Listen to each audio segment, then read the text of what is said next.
The loop on ground, popularized by KK5JY, is an exceptional receive-only antenna for the lower HF bands, particularly 160 meter, and 80 meter and 40 meter.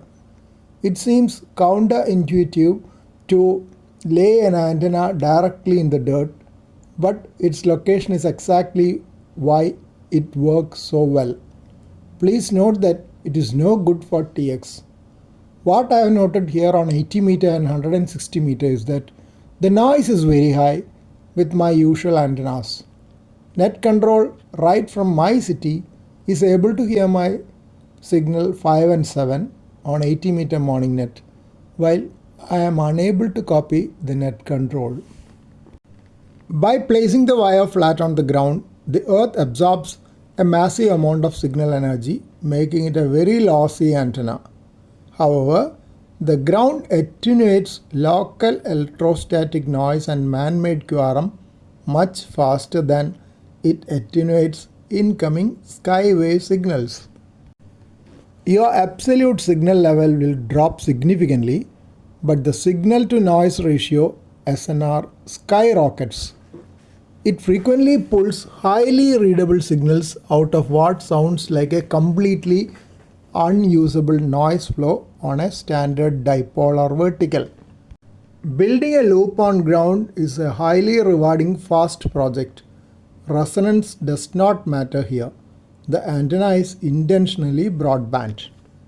Construction breakdown. Wire 60 feet total, any insulated hookup wire. Layout 15 into 15 foot square, staked flat to the earth. Transformer, galvanically isolated, wound on a number 73 binocular core. Feed line 50 ohms or 75 ohms coax run flush with the ground. The antenna is fed at one corner.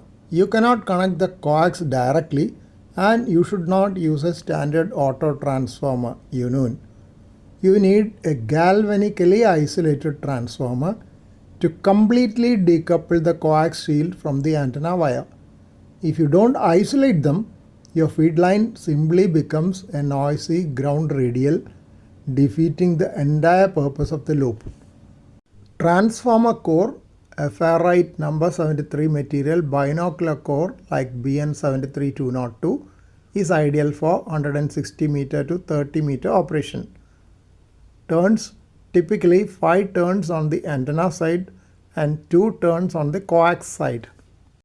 Because the loop on the ground delivers such low voltage to the feed line, you will need to engage your transceiver's internal preamplifier.